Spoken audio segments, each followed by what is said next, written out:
por acá. Se perfora y hay sangrado. Por lo tanto, entonces esa hemorragia generalmente va a ir al fondo del saco, por ejemplo, de Douglas o recto uterino. Entonces, lo más probable es que va a tener pues, una peritonía. Lo primero que va a suceder es eso. Sífilis, entonces, hay que hacer tratamiento o cirugía. Entonces, inmediatamente hay que hacer ese procedimiento. Eso es lo que ocurre entonces. De ahí que puede haber un embarazo ectópico en otra región, sí, por ejemplo en la porción intramural o intersticial, o en el infundíbulo me podría también, en el fornix, por eso también por ejemplo, podría ser. Pero básicamente siguiendo, pero son casos aislados, pero lo más típico es en el tercio externo o cuello. Eso es lo que pasa. Entonces acá viene esto es lo que se ha extraído de estos llanos. Simplemente no se puede añadir nada más, así de simple, chicos.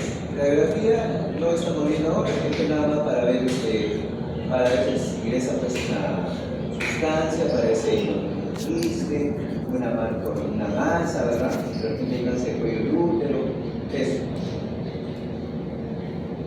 Vamos a ver entonces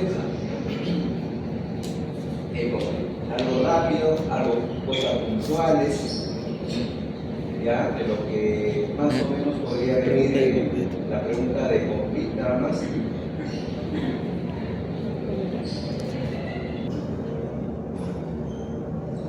A ver, este es un corte que vamos a quitar, donde nuestro límite está moviendo, por ejemplo, la zona inferior. Acá el conflicto, por ejemplo, no nos resalta las porciones, acá por nada. Entonces, pero nosotros sabemos que la porción intersticial o intramural, por ejemplo, esa no se ve. ¿Por qué? Porque esa es la parte que está atravesando el miometrio, o sea, el músculo. O sea, no lo vemos, pero en cambio este serismo, que vimos es pequeñito, ¿no? Pues casi toda la ampolla, ¿no? ¿Correcto? Y la última parte que es también pequeña, que sabes, el infundíbulo, y estas son las fibrias, ¿correcto? O franjas, también llamadas así. Y ahí está pues el ovario, con su ligamento propio del ovario, o ligamento uterovario, ¿verdad? Y acá también podemos visualizar el ligamento redondo. El ligamento redondo que pasa por el inguinal para llegar a ¿dónde? A los labios mayores. Ahí termina insertándose el ligamento redondo en la mujer, en la parte anterior de los labios mayores, ¿ya? Si acaso. Y luego tenemos acá el útero, que tiene su fondo, ¿verdad? Este es su cuerpo, y a ese nivel encontramos el istmo, ¿verdad? Pero acá con no nos saca tampoco aparte. Todo esto es el cuello uterino, cuello uterino que tiene su porción vaginal.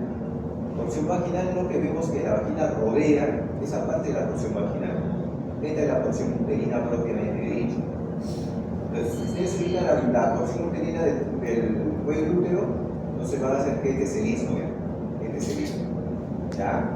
Y dentro del cuello del útero encontramos el conducto cervical, se llama el conducto cervical, y que decimos que tiene su orificio interno, el conducto cervical, y su orificio externo, el conducto cervical, también llamado el endocervix, ¿verdad? Ahí encontramos el endocervix, ¿correcto? Ahora, el útero, como ustedes ven, tiene sus capas. La de afuera sabemos que es el perimetrio. Esto es el medio, y esto es el endometrio. Tienes una capa funcional, ¿verdad? Que se descama, se desprende cada 28 días, que se pues a veces ya ha variado un poco, ¿no? Pero se dice que es mensual, es de menos general. Ahora, el útero tiene sus relaciones. Por adelante tenemos la vejiga y de ahí hablamos el fondo del saco vesicouterino, ¿verdad? El más relevante puede ser este, ¿no? Que después de este de acá, el fondo del saco de Douglas, o fondo del saco recto, uterino, hacia recto, ¿ok?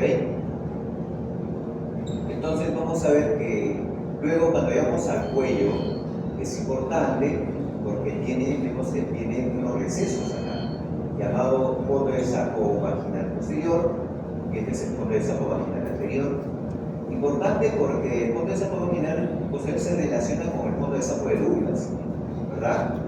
Y que podría ser útil con fines de laboratorio ingresar por acá, por el lado inferior del uterino, ingresar con una jeringa al fondo de saco de Douglas, extraer, aspirar una pequeña cantidad de líquido peritoneal, con fines para descartar realmente una peritonitis, cualquier microorganismo que esté ahí, pues, porque acá es como que se estanca. Por gravedad, acá va a venir pues, cualquier microorganismo. Entonces, ese es su fin, ¿correcto? Para eso es importante.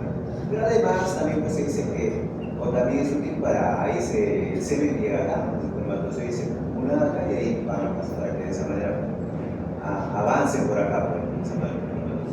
Ahora, ¿qué más? ¿Y por qué esto es así? O sea, no es por gusto, ¿no? Por eso que la pared posterior, por ejemplo, de la vagina es más grande, de mayor longitud que la anterior. La anterior es más corta, esta es más larga. ¿Y qué más podemos decir? Que luego la vagina, posición anatómica, no nos olvidemos que la posición anatómica es así, ¿no? Por eso digo que esto es anterior y esto es posterior, ¿verdad? Entonces vemos que por detrás y por hacia abajo vemos que la vagina o canal vaginal se relaciona con el recto, pero además el introito vaginal, que es el tercio anterior, se relaciona con el ano. Por arriba la vagina se relaciona con la vejiga y el introito vaginal se relaciona por arriba con la uretra. Esta es la uretra. ¿Se dan cuenta? Entonces, pero hay una relación importante en la ampolla rectal, por ejemplo. Esta es la ampolla rectal. Se relaciona además con el fondo, pero con el cuello uterino. Eso es lo que vemos en la morfología interna. Pero además, estamos viendo acá, si agregamos, por ejemplo, el documentario, así, para hablar de la morfología externa.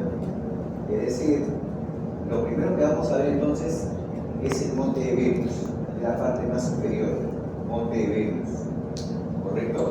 Luego ya tenemos ahí, a partir de se proyectan estos pliegues grandes, que son los labios mayores. De adelante hacia atrás, por eso le decíamos, ¿no? De adelante hacia atrás, labios mayores. Entre los labios mayores vamos a formar la comisura labial anterior, ¿correcto? Y acá va a estar la comisura labial posterior. Eso lo vamos a ver ahí, entre paradas y ahora, entonces, vamos a ver que la vulva está conformada por labios mayores, labios menores, el prepucio, el clítoris, el clítoris, el vestíbulo vaginal, el introito vaginal, el orificio externo del todo es un conjunto que se llama bulbo, todo. De ahí que ya cuando hablamos de labios menores, ¿verdad? Vamos a ver que ellos sobre todo en la parte anterior, van a poner unos repliegues, ¿ve? Por ejemplo, forman como que se abren dos hojas, ¿no? Una lateral y unos mediales.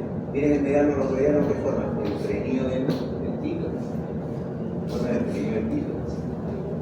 Y los que van hacia lateral forman el prepucio o capuchón del clítoris. ¿Qué? El prepucio o capuchón del clítoris. Y este es el adentito, ¿verdad? Y luego, pero eso es lo que los labios menores forman hacia adelante. Porque medialmente de lo mismo si encontramos el vestíbulo vaginal. Todo lo que vemos acá medialmente de los labios se llama vestíbulo vaginal. Encontramos en el vestíbulo el orificio externo de la uretra. ¿Qué más? El introito vaginal. El introito vaginal es la entrada. Introito vale decir entrada. ¿Sí? Pero en una posición ginecológica o de hipotomía, esto se ve, se visualiza, por eso que se considera como parte de la vulva. ¿Ya? Entonces, pues es un tercio anterior del punto vaginal. ¿Ya? Es parte de la vulva. Y acá no se ve, ¿no? Pero medialmente, sobre todo hacia la parte más posterior de los labios menores, vamos cerca de la horquilla, porque eso también se llama horquilla vaginal, eso que está así. Entonces, acá vamos a encontrar unas pequeñas carúnculas, o sea, una muestra realmente cadavérica, ¿no? Intacta, que se puede ver esas carúnculas. Pero como no lo muestra, ahí no podemos saber porque ella está maltratada. ¿Y para qué son esas carúnculas? Por ahí van a desembocar los conductos de las glándulas vesiculares mayores, que son la glándula de Bartolini. De esa manera lubricar el vestíbulo vaginal. Para eso sirve. ¿Ya? Entonces, si retiramos o agregamos músculos, por ejemplo, vamos a ver que al retirar los labios menores, o un labio menor, por ejemplo, de este lado, o sobre todo un labio mayor, mejor dicho, un labio mayor, vamos a ver lo siguiente. El bulbo, vamos a ver también la piel de acá, ahí. Entonces vamos a encontrar que el bulbo es esponjoso. El bulbo es esponjoso. ¿Correcto? Y si retiramos el bulbo esponjoso, vamos a encontrar el vestíbulo del bulbo. El vestíbulo del bulbo. Ahí está. Detrás del vestíbulo del bulbo encontramos una de las glándulas vestibulares mayores. Es esta. Clásicamente conocido como la glándula de Bartolini. Con glándula de Bartolini. Glándula de Bartolini. Ellas son las que se encargan de lubricar, ¿no? Todo el vestíbulo vaginal, labios menores, todo eso. Ahora, tienes un conducto, justamente hasta ese pequeño conducto que se va ahí, ¿no? Y lo que le decía, ¿no? Hacia la cara medial, en la parte más posterior del vestíbulo vaginal. A veces, acá pues eso se obstruye, se forma una especie de cálculo, se obstruye, se forma pues una bartolina, o un quiste se forma ahí. Y ese se obstruye. Entonces así se llama se inflama y se dice el nombre de bartolinas. Ya más o menos eso para todo es la vulva, todo es la vulva. Y acá para ir un poquito más de repente, para ver dónde he tirado el recurso, digamos, el labio medio del otro lado, y ahí estamos viendo ya entonces el clítoris. El clítoris es homónimo al pene, porque también es un órgano erector.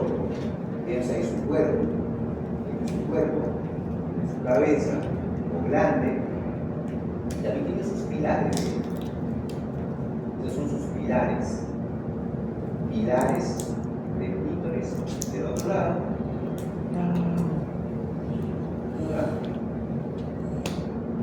Y este es el cuerpo. Y estos son los isquios. Yo me siento así bien. Cavernosos. ¿Correcto? ¿No? O sea, tiene todo bien. Igual que el pene, pero lo mismo tiene. Lo único es que no pasa orina por acá, ¿no? Y se ve nada más, es todo. Su irrigación también es lo mismo, su banco está en el tinto, que es igualmente. Listo. Muy bien, eso es lo que. Ahora sí vamos a ver lo preparado, ¿no? Vamos a ver lo preparado. 15 minutos, ¿no?